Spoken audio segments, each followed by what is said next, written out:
राहू दे बाळा, काही वाकडा विचार करायचा नाही. आम्ही आहोत ना तुझ्यासोबत. आईंचे हे शब्द ऐकून डोळ्यात पाणी आलं होतं. हाय, मी म्हणाली स्वागत करते तुमचं मॉम ऑफ टू डॉटरच्या एपिसोड नंबर 3 मध्ये. तर आईंच्या त्या 2 शब्दांनी आम्हाला खूप मोठा आधार दिला. डोळ्यात पाणी आलं. पण आम्ही दोघांनीही आनंदाने हा निर्णय स्वीकारला. निर्णय झाल्यावर काही दिवसातच आम्ही आमच्या गावी कोल्हापूरला जायचं ठरवलं. कशासाठी? अहो, कशासाठी काय विचारताय? नवीन पाहुणा घरात येणार म्हटल्यावर देवदर्शनासाठी जायचंच ना. गावात पाऊल ठेवल्यापासून घरात लगबग सुरू झाली.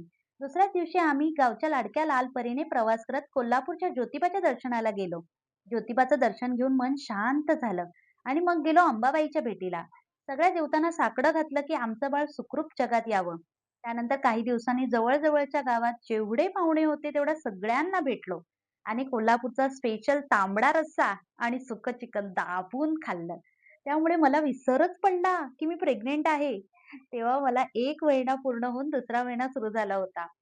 कोल्हापूरची वारी करून, पाहुण्यांचं प्रेम घेऊन आणि देवीचा आशीर्वाद घेऊन आम्ही मुंबईला परतलो.